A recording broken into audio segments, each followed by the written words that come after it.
El peligro físico era una cosa, pero hay algo que los libros de historia casi nunca mencionan: el costo psicológico. Estos hombres pasaban 6 meses sin ver a sus familias, sin recibir noticias del mundo exterior. Las cartas podían llegar a veces a través de los caminos de suministros, pero solo cuando el clima lo permitía, que significaba solo en octubre y de nuevo a finales de marzo.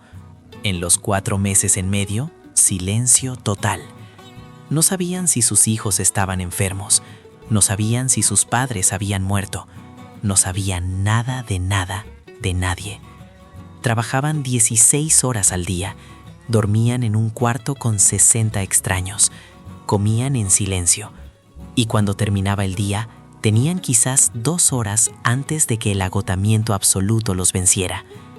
Esas 2 horas eran todo. Los hombres se reunían alrededor de las estufas del barracón y hacían lo que los seres humanos hemos hecho desde los tiempos de las cavernas: contaban historias. Cuentos de leñadores legendarios que habían tumbado 100 árboles en un solo día.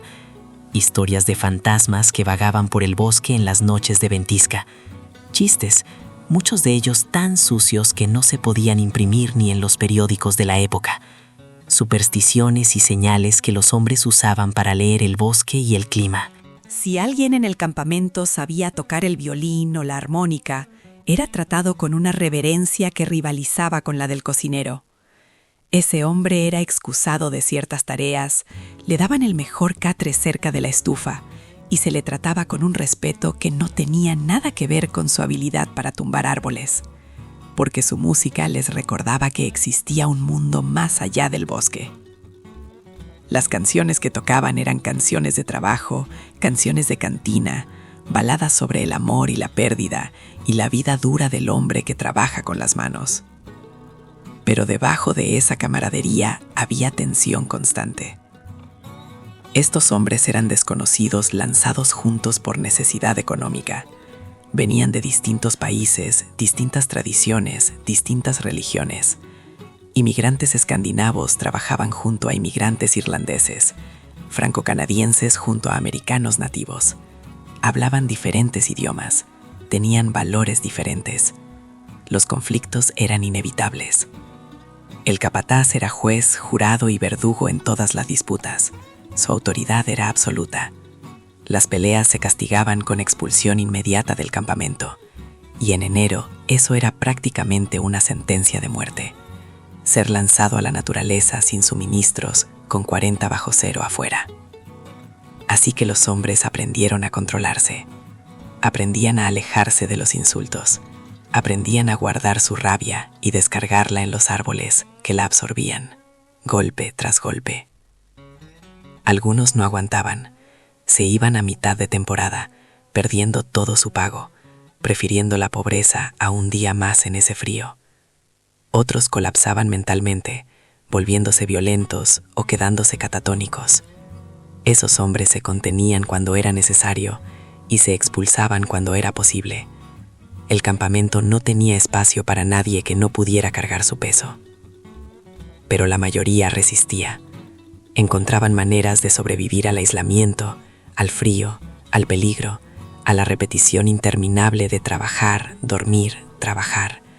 Desarrollaban rituales y supersticiones, formaban amistades que duraban toda una vida, descubrían reservas de fortaleza y resistencia que nunca habían sabido que tenían. Hacia finales de marzo, algo comenzaba a cambiar. La primera señal era la luz. Los días se alargaban, empujando hacia atrás la oscuridad que había definido su existencia durante 4 meses. El sol salía un poco más temprano, se ponía un poco más tarde. Los hombres se encontraban con minutos extra por la mañana, minutos extra por la noche, pequeños regalos de tiempo que se sentían como lujos extravagantes. Luego venía el calor, no calor por ningún estándar normal, pero calor comparado con lo que habían vivido. Las temperaturas subían de 20 bajo cero a 0, de 0 a 10 sobre 0. La nieve comenzaba a compactarse bajo su propio peso. Los carambanos se formaban en el techo del barracón, goteando durante el día y recongelándose de noche. Y entonces llegaba el deshielo. El deshielo era el momento en que los ríos volvían a correr. Durante meses habían estado congelados sólidamente, sirviendo de carreteras para los trineos jalados por caballos que transportaban troncos de los sitios de corte a las orillas del río. Millones de troncos habían sido apilados en esas orillas, esperando este momento. Cuando el hielo se rompía y el agua comenzaba a subir, los troncos rodaban al río y comenzaban a flotar río abajo hacia los aserraderos. Esto era la conducción de troncos, el log drive, y era la fase más peligrosa de toda la operación. Los hombres que habían pasado el invierno tumbando árboles se convertían ahora en trabajadores del río.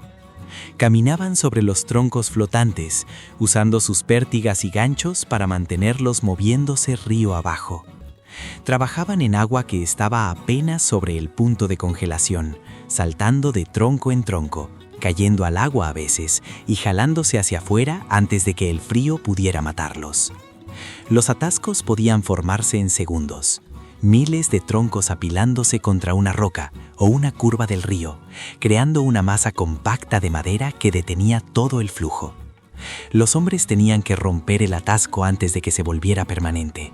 Muchas veces eso significaba meterse físicamente al centro de la pila de troncos y cortar o mover el tronco clave que sostenía todo lo demás. Cuando ese tronco se hería, miles de toneladas de madera se soltaban de golpe en una avalancha violenta. Muchos hombres murieron de esta manera. El ahogamiento era la causa más común de muerte durante el log drive.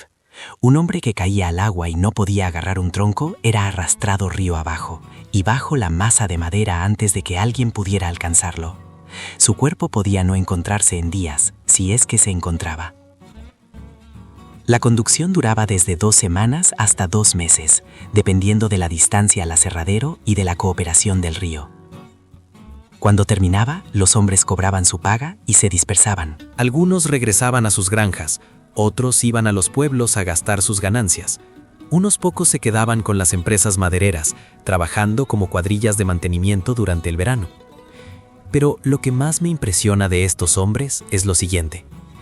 Cuando volvía a octubre, muchos de ellos regresaban al bosque. Sabían perfectamente lo que les esperaba. Habían vivido un invierno, o 5, o 10. Habían visto morir a compañeros. Habían sentido sus propios dedos congelarse. Habían trabajado con lesiones que hoy serían suficientes para una pensión de por vida. Y aún así, cuando caían las hojas y el primer hielo aparecía en los charcos, empacaban sus cosas y volvían a caminar hacia el norte. ¿Por qué? Parte de la respuesta es económica y sería deshonesto ignorarla. Estos hombres ganaban $3 o $4 al día, más techo y comida.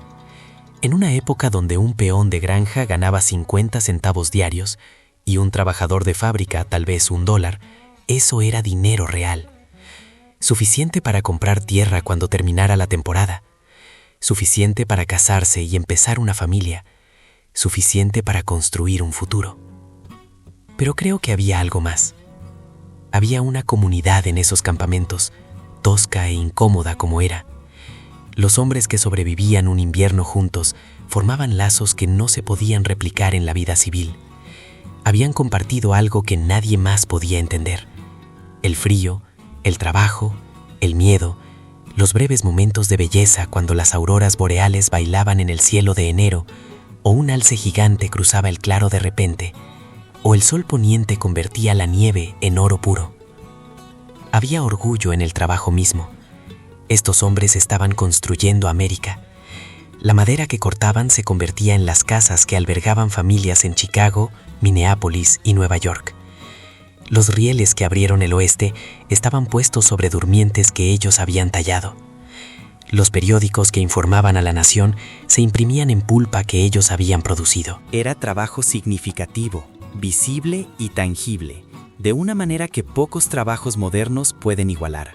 Podías señalar una casa y decir, yo corté ese árbol. Podías ver una ciudad y saber que una parte de ella no existiría sin tus manos. Y había algo más difícil de nombrar. Llámalo el espíritu de la frontera. Llámalo la necesidad humana de probarse contra lo imposible.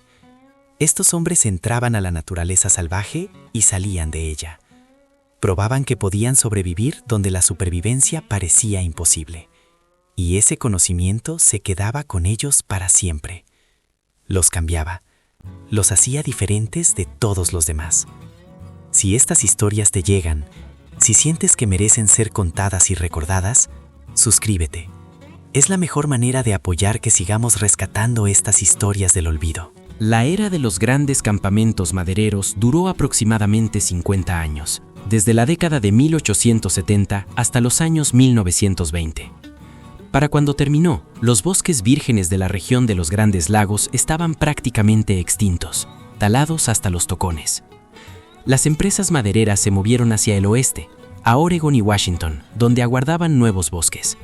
Los hombres los siguieron o no los siguieron. Algunos se asentaron, se convirtieron en granjeros, tenderos o trabajadores de fábrica. Otros siguieron moviéndose, persiguiendo la madera a donde fuera que la llevara.